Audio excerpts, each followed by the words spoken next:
জয় বাংলা, বাংলাদেশ জিন্দাবাদ, বাংলাদেশ জিন্দাবাদ। যাই হোক জয় বাংলা বলতে বলতে অভ্যাস আছে, তো আমরা এখন পরিবর্তন হয়েছি, পরিবর্তন হতে যাচ্ছি। যাই হোক, কেউ নেবেন না। বাংলাদেশ জিন্দাবাদ, বাংলাদেশ চিরজীবী হোক। হরে কৃষ্ণ। আসসালামু আলাইকুম রহমতুল্লাহ। প্রিয় দর্শক, যে গুঞ্জনটা আমরা শুনতে পাচ্ছি সারা বাংলাদেশের বিভিন্ন জায়গায় বিএনপির লোকজন, ছাত্রলীগের লোকজন, আওয়ামী লীগের লোকজনকে তাদের দলের মধ্যে ইনভলভ করতেছে এবং তাদের দলের মধ্যে ইনভলভ করতেছে, যুক্ত করতেছে। এটার প্রমাণ এই ভিডিওটা আপনারা প্রথমে দেখেছেন। এখানে একজন হিন্দু দাদা, এরা হিন্দু বাংলাদেশে বেশিরভাগই আওয়ামী লীগ এবং নৌকার লোক, কিন্তু এখন মোটামুটি 20-30% কিন্তু অলরেডি বাংলা জামাত ইসলামের পক্ষে চলে এসেছে। তার মধ্যে 10% 12%ও বিএনপিতে আছে।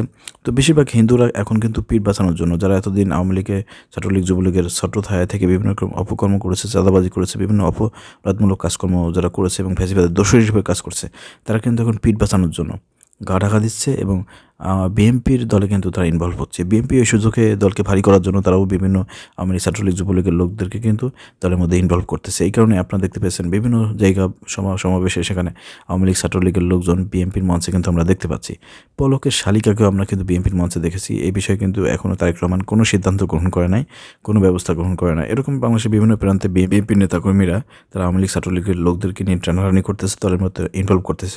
বিএনপি কিন্তু প্রচুর পরিমাণ বিতর্কিত হচ্ছে এবং জনগণের কাছ থেকে তাদের গ্রহণযোগ্যতা হারাচ্ছে। প্রিয় দর্শক, এখানে এই যে ভিডিওটা দ্বারা প্রমাণিত হলো, দেখেন এই হিন্দু, সে আওয়ামী লীগ করতে, সে নিজেই স্বীকার করলো এবং স্বীকার করে বললো যে আমরা দীর্ঘদিন ধরে এই স্লোগান দিয়ে আসতেছি, তো এই জন্য এটা বলে ফেলেছি।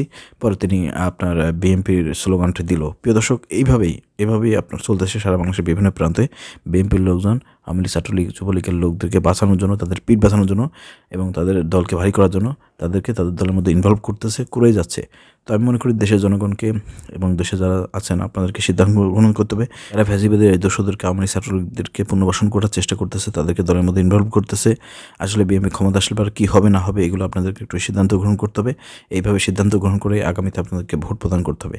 আপনাদের কাছে কী মনে হয়, এখন এই যে অবস্থা, বিএনপি ক্ষমতা না আসার আগেই যেভাবে আওয়ামী লীগকে পুনর্বাসন করা শুরু করেছে এবং আওয়ামী লীগের বিভিন্ন নেতাকর্মীদেরকে যেভাবে তারা প্রোটেকশন দিচ্ছে, পুনর্বাসন করতেছে, ক্ষমতা আসলে তারা কী করতে পারে? তারা কি তাদের বিরুদ্ধে ব্যবস্থা নেবে, নাকি তাদের দলকে ভারী করার জন্য তাদেরকে তাদের দলের মধ্যে নিয়ে আবারও সেই সন্ত্রাসী কার্যক্রম, আওয়ামী লীগ ফ্যাসিবাদ যেভাবে বাংলাদেশে ফ্যাসিবাদ কায়দা প্রতিষ্ঠিত করেছিল সেটা প্রতিষ্ঠিত করবে?